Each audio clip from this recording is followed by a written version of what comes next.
Welcome to another conversation in the FM Expert series. Today I'm joined by Fiona Stewart. Hi, Fiona. Hi. Good to see you. Thank you for doing this. Fiona is the Partnership Director for Sodexo and is the lead on the IFM contract for the University of Greenwich. And we were just discussing that, Fiona, we think you've been in FM for 20 plus years, something like that. Yeah, that's correct. Fantastic.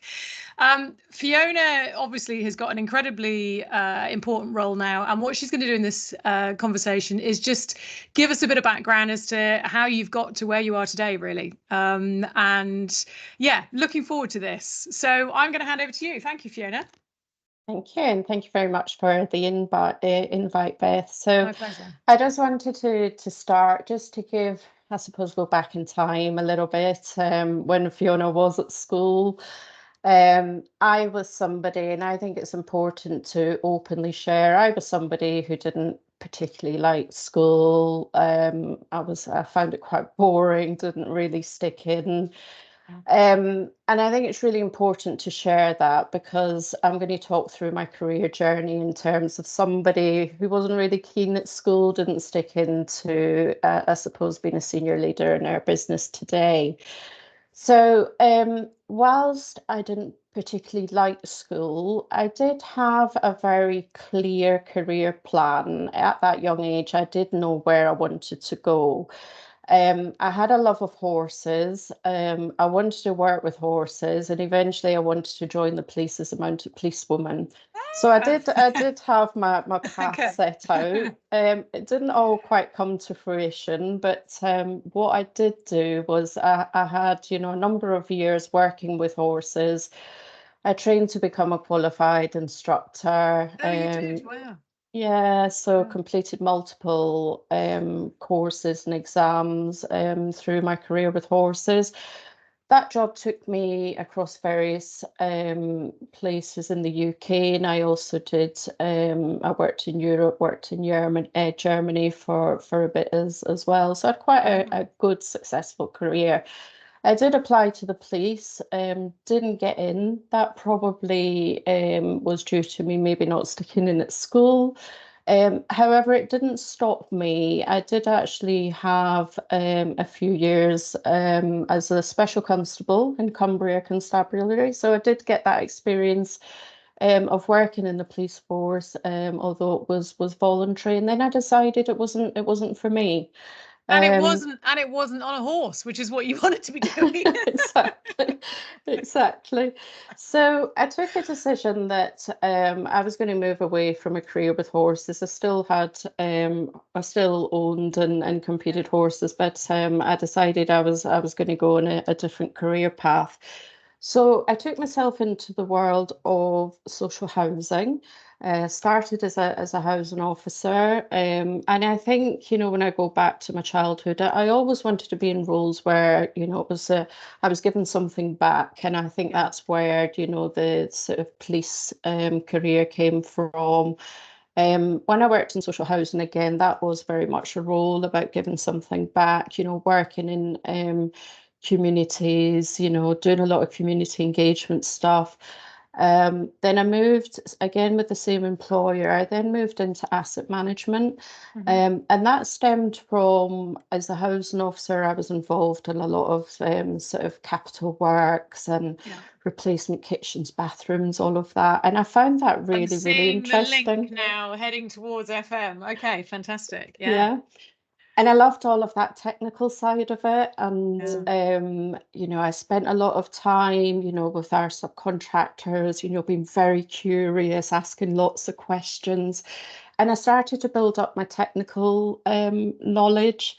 And then from there, I ended up securing my first role as a facilities manager. So it was a new build student accommodation.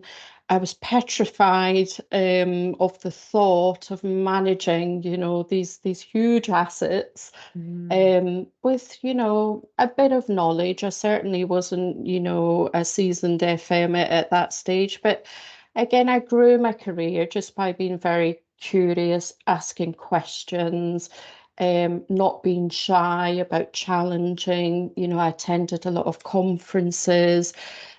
spent a lot of time listening, you know, and observing really good leaders. And just, I was a real sponge and just took in as much knowledge, information as I possibly could. And I kept building on that and building on that. And then I moved into a regional role. And then roll on, I suppose, to 2016, I joined Sodexo as a contract director. Still working in sort of the higher education space because my background was FM and student accommodation. Um, and I was nervous. That was a huge role for me. But you know, I kept telling myself, you can do this, you know, you've been chosen, you've been successful for a reason. And I had the most amazing 5 years in that role with Sodexo. I was very successful. We had amazing client relationships. I built an amazing team around me. So it was a fantastic 5 years. I was also very lucky at that time to win a couple of awards as well. Tell me. Don't just go past that. Tell me the awards you won. Yeah, so in 2019, I was put forward for IWF Manager of the Year. And I was absolutely ecstatic because winning awards or even being put forward for awards wasn't something that ever crossed my mind. And then to win it, I was just blown away. Amazing. Congratulations. Thank you. And then the following year, I was put forward for the PFM Account Director of the Year, and I won that as well. So 2 years in a row. And that opened so many doors for me. You know, I was able to really grow my network internally and externally. You know, was able to build really great relationships, you know, with people in the world of FM. And I think what I found throughout those years was, you know, working in FM is such an amazing career. It really, really is. The people that work in FM, they're so willing to give their time, you know, to help, to guide you, to mentor you. And that's what I find so amazing about it is the people, but also I suppose the diverse range of knowledge and skills that you obtain through working in FM as well. Yeah. And it was only the other day I was saying to somebody, you know, when people come and ask me a question, how do I solve this? Can I get your advice of that? And automatically you're, well, yeah, just do this or go there or look. And then you think, where did I get all this knowledge from? I know. I often say when I do FM training, I say basically, you know, to be good at, if you work in FM, if you're, you know, if you've been in FM for a while, fundamentally what we do is we manage stuff. It doesn't kind of matter what it is. We're really good at managing stuff. So if we pluck you from, you know, the contract, the University of Greenwich, and plonk you in, you know, one of my previous roles as head of FM at Ascot Racecourse, you just do it because you're good at managing stuff. It doesn't matter the context. You might have to learn the nuances of a different client, but it's that incredible range of skills that means I think you become this incredible asset because you can do so many different things, can't you? So yeah, where does it come from? It comes from all your years of learning and doing and asking and being interested and all the things you've just explained. But yeah, absolutely, I love that. Thank you. That's really valid. Yeah. And I think as well, you know, whilst I've come from you know, working class family, didn't stick in at school, I think it's important to really share that, you know, if you want it, if you set yourself some goals, you really, really can achieve it if you want it. Yeah. And I think I'm a really good example of that. You know, I started off my career that I just wanted to manage people. Yeah. You know, I felt that, you know, I would be really successful at managing people. I'd get the best out of people. I find myself, you know, reading a lot on emotional intelligence and, you know, understanding about me as a leader and how I can read other people, and it all interlinks with each other. So I wanted to be a manager. I became a manager. I then had further aspirations, to go into a more senior manager role, and again and again and again. And I still have those aspirations. I don't want to stop. I have a real thirst to learn, to keep sponging that information, and I still sit here and look at, various leaders in our business and outside of our business, and just I'm wowed and inspired by them. And, I want to go there, and I want to keep going. But, that's my ambition. But I do that for a reason, because I do it because I want to give back as well. I want to inspire people, and I want to bring them up, and I want to develop them to become the next leaders and managers. And I feel that's where a lot of my strengths sit, and I think one of the things I keep saying, and I often say to my team, is, it's difficult, it's hard, these things don't just fall in your lap. You really, really have to work hard for it. And there's those times as well, where sometimes we wake up in the morning and everybody does it. I don't really want to go to work today.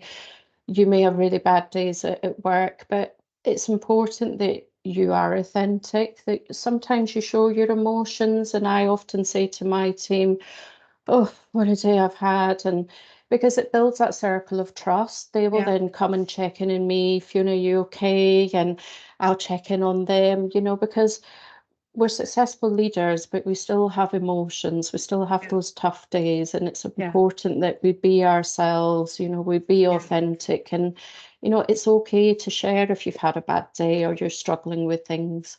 Who gave you you obviously have a huge amount of drive and have had forever, irrespective of education opportunities, whatever. I do believe you can create your own opportunities, and you've done that. But who has been there throughout your career to give you some of the confidence you've had in yourself when perhaps you haven't had the knowledge that you've got now? Where's that come from?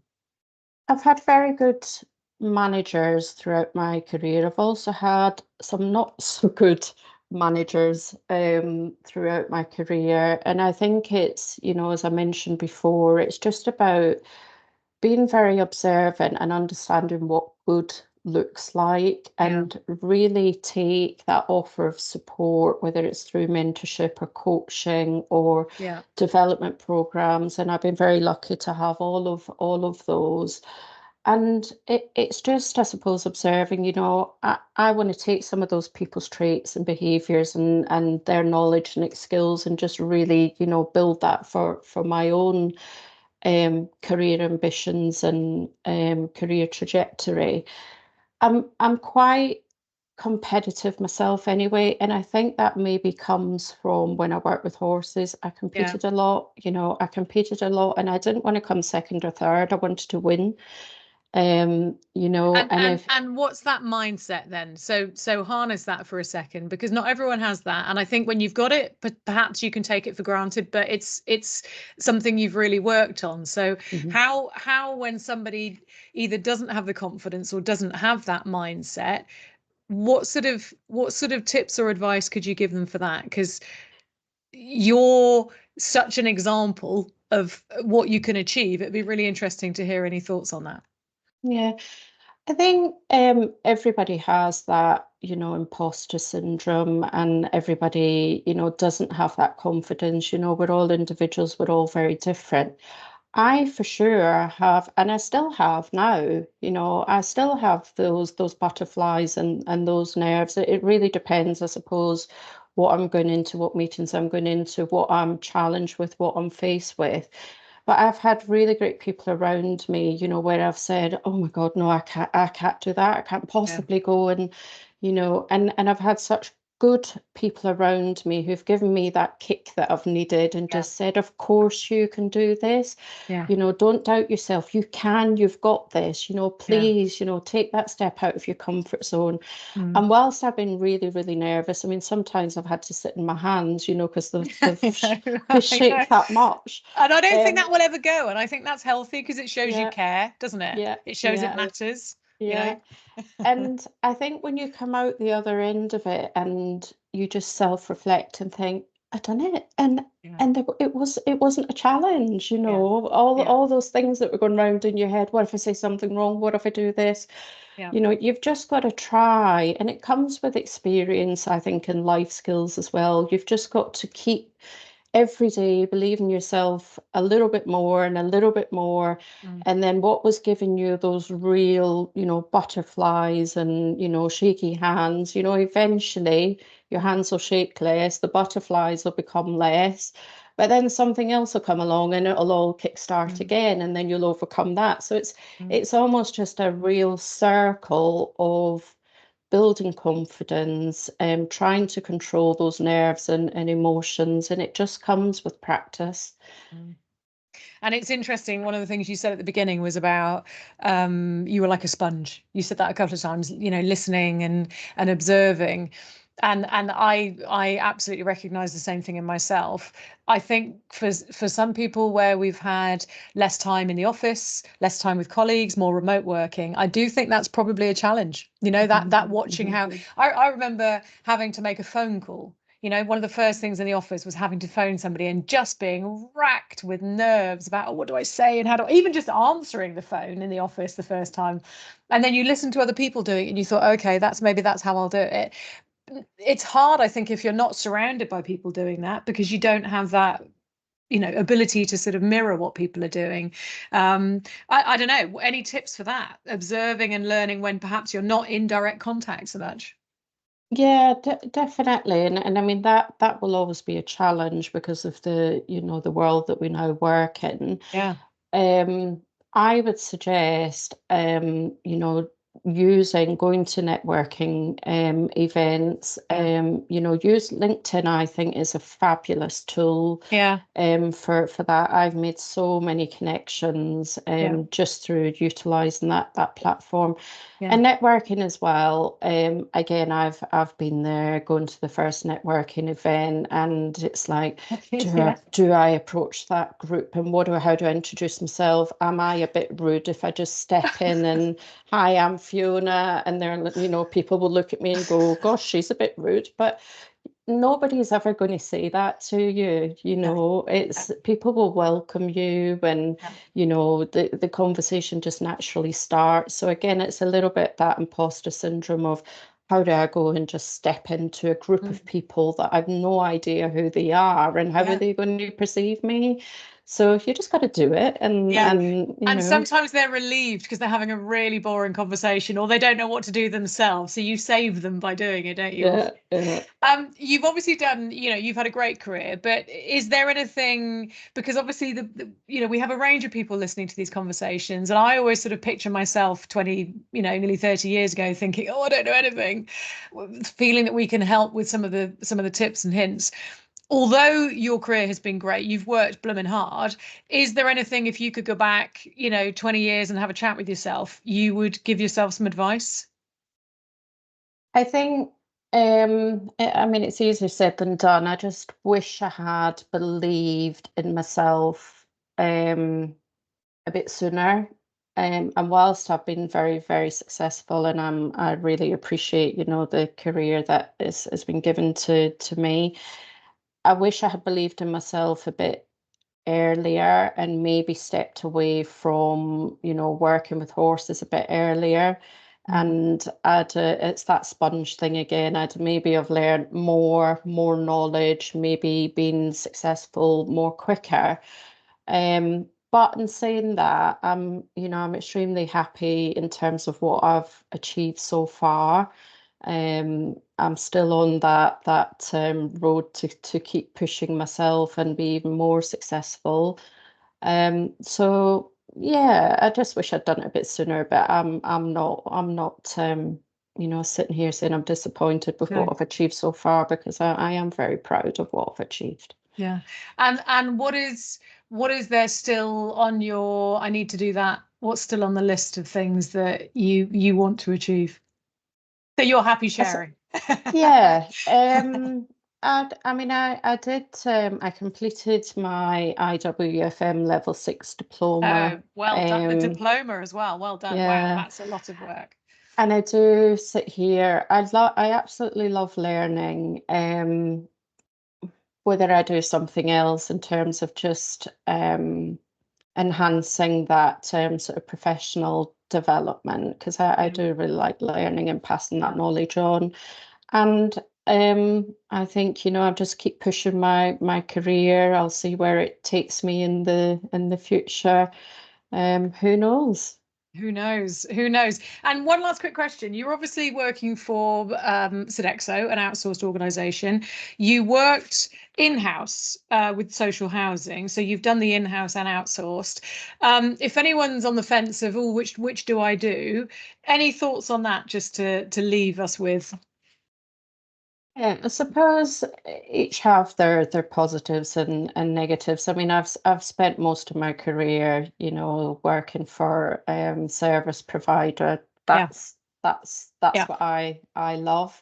Yeah. When I worked sort of client side, it was, when I was a lot younger, probably not got as much knowledge as what I've got now. So I would say, there's something for everything. It's just something for everyone. Yeah. It's just people's own Yeah. personal preference. I Yeah. love working for Sodexo. I love the outsourcing Yeah.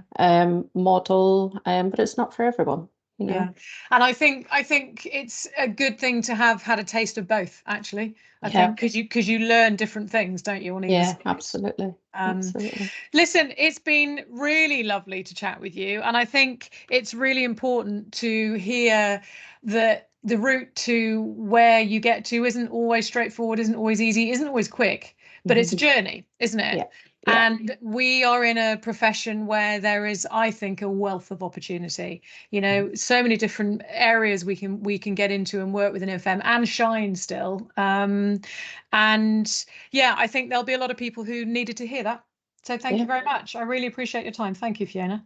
Thank you. Really enjoyed it. Thanks for inviting me. My absolute pleasure. Thank you.